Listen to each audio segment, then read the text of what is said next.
I have been responsible for kind of promoting this whole clone meat thing, that was a thing and that it was something that was actually happening. In reality, I didn't know a whole bunch about it. It's kind of like farming. I don't know a whole bunch about it. I mean, I did some ostrich farming for a couple months, but that's about it. So we really got to understand what we're saying before we start promoting it out there. I was just in a grocery store. This is what predicated this. I met the owner of the actual grocery store and I asked him about the cloning of meat. And he says to me, well, first of all, cloning of meat requires a host. So yeah, you can put it in a lab and but you still got to inseminate it in an animal. So an animal's still got to give birth to it and it still takes the same basic amount of time. And I went, okay, well, I guess that makes sense. And then I did a little bit of research about how successful it is when you inseminate through cloning.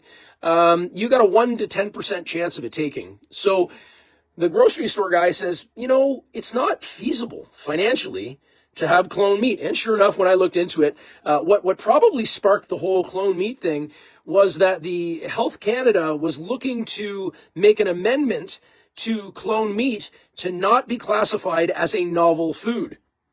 So they were looking for an amendment, but they haven't gotten it. And we ain't got clone meat, and we're not importing clone meat from anywhere else.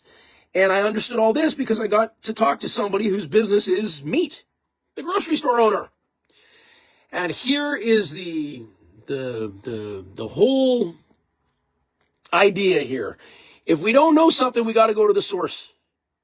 If we still don't understand it, go to more sources and more sources and more sources. And it's really important that we don't, and I'm guilty of this. This is the reason I'm here right now. I'm confessing that I am guilty of promoting the clone meat thing as a thing in Canada. It is not a thing in Canada. The CFIA has no jurisdiction over it anyway. It's actually Health Canada. And yet I was responsible because I was angry about what CFIA has done in the case of the ostrich farm. So I just went ahead and threw that on there because it felt good. It wasn't accurate. It wasn't right. We do not have clone meat in Canada. Yes, Health Canada is looking for exceptions to the labeling of what clone meat is. The actual terminology it's a novel source. That's how it's labeled right now. And they want to take that away so it's indistinguishable from the labeling of the others. But that is not a thing. The truth is the only thing that's going to matter. The truth behind what happened behind that blue fence to both the humans and the animals, it's unequivocal. We were there. We witnessed it. We have all of the documentation. We know exactly what happened. We saw the police turn a blind eye, pretend that they were listening, pretend that they were going to talk to the other side of things, CFIA, come back with nothing every time, putting us off, putting us off, putting us off.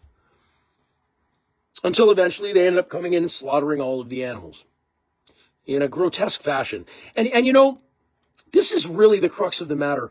Without being able to test their flock, being under penalty of 6 months in jail, $200,000 fines, without being able to validate whether or not their flock was healthy,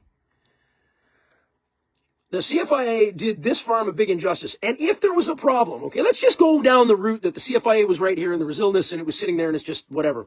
If that was a thing, they roughshod over all their own rules. They dropped all their PPE. The hunters were in there in their hunting gear. The cops were digging up hay, blood-soaked hay in the fields. So there's something just not right. You understand? There either wasn't a threat in the first place, in which case the CFIA is culpable for murdering 314, according to their numbers, healthy ostriches, or there was something really seriously wrong, like sickness just in the flesh of those animals, just waiting to get out. And then they went in and slaughtered them and poured the hay everywhere. And the cars drove back and forth and the humans got in there and started mixing around with it. So I don't know what it is, but there is no scenario here whereby the CFIA is going to get off of this thing coming out squeaky clean. I'm not saying the farm did everything right. Absolutely not. Okay, we all make mistakes, especially under that kind of pressure. We all make mistakes. But at the end of the day, if you're a government agency who's paid to oversee all of these things, you better be making less mistakes than everybody else. And if you're not, you're either incompetent or you're crooked. One of the two. Okay? You either don't know what you're doing or you know what you're doing and you're crooked. Now, I don't claim to know the answer to that. But I would suggest that Canadians who give a crap about their food supply, about small farms, and about some modicum of justice in this country deserve to understand. Are you crooked or are you inept? One of the two. Give me another option, folks. I can't see it. You know the thing about crooked? When you get a walking staff, it's best if it's not crooked because it's stronger. A straight staff that just is, the grains are very, very stronger staff. It's called integrity. It's called honesty. It's called calling it the way it is because it's just the way it is. And not covering up for yourselves every time you make a mistake or you look bad. It's making you look worse. The truth is enough. Everyone will buy it because it's the only thing at the end of the day worth anything. Truth is, CFIA is either crooked or they drop the ball. I would suggest that the call to action here today, get out to a CFIA office and have a friendly conversation with one of the employees and ask them if they know what happened or what their opinion is. That's it. That's all. Communication can solve all of it. The biggest problems in the world are because people won't talk to one another. They go to somebody else through somebody else to try to get something else sorted out. If you want to talk to me, come and talk to me. We'll get it sorted out real quick. But if you want to go through that person and this person, that person, it's never going to work because it's filtered through all the perceptions of the people that heard it through their ears and coming out their mouth, as well as their ability to be able to speak it outside of the intention that it was initially sent. Lord, folks, let's get one-on-one. Okay? Human being to human being, we can sort all of it out. But if we don't get our facts straight first, and we start spewing stuff off, we're causing more damage than we are good. And this is where the conspiracy theorists, the cringy fringies come from. Everything's a conspiracy. Everything's a conspiracy.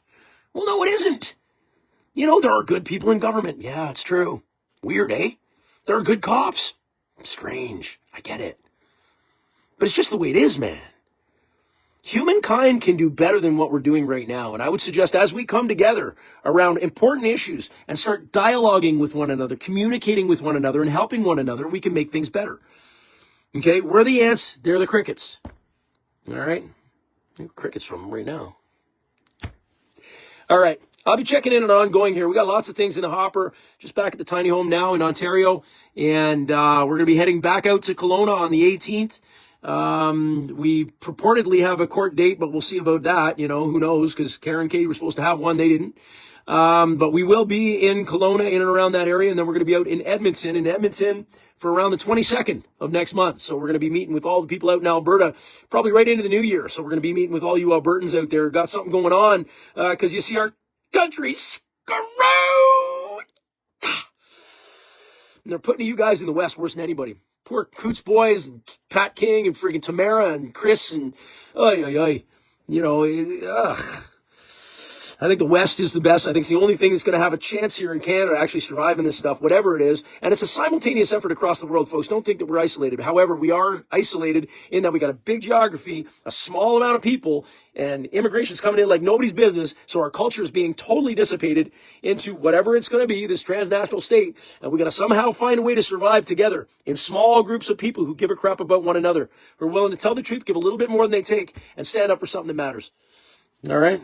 I feel like I'm running for some kind of office. Yeah, the office of peace, the office of justice, the office of truth. Truth over power. Truth over power. Top. Truth over power. All right. Well, that was fun. Okay, guys. Take care. Love you. See ya. Share it out if you find it to be valuable. And if you don't, throw it out. If you don't throw it out or share it out, just, I don't know, do whatever else you want. Okay, see ya.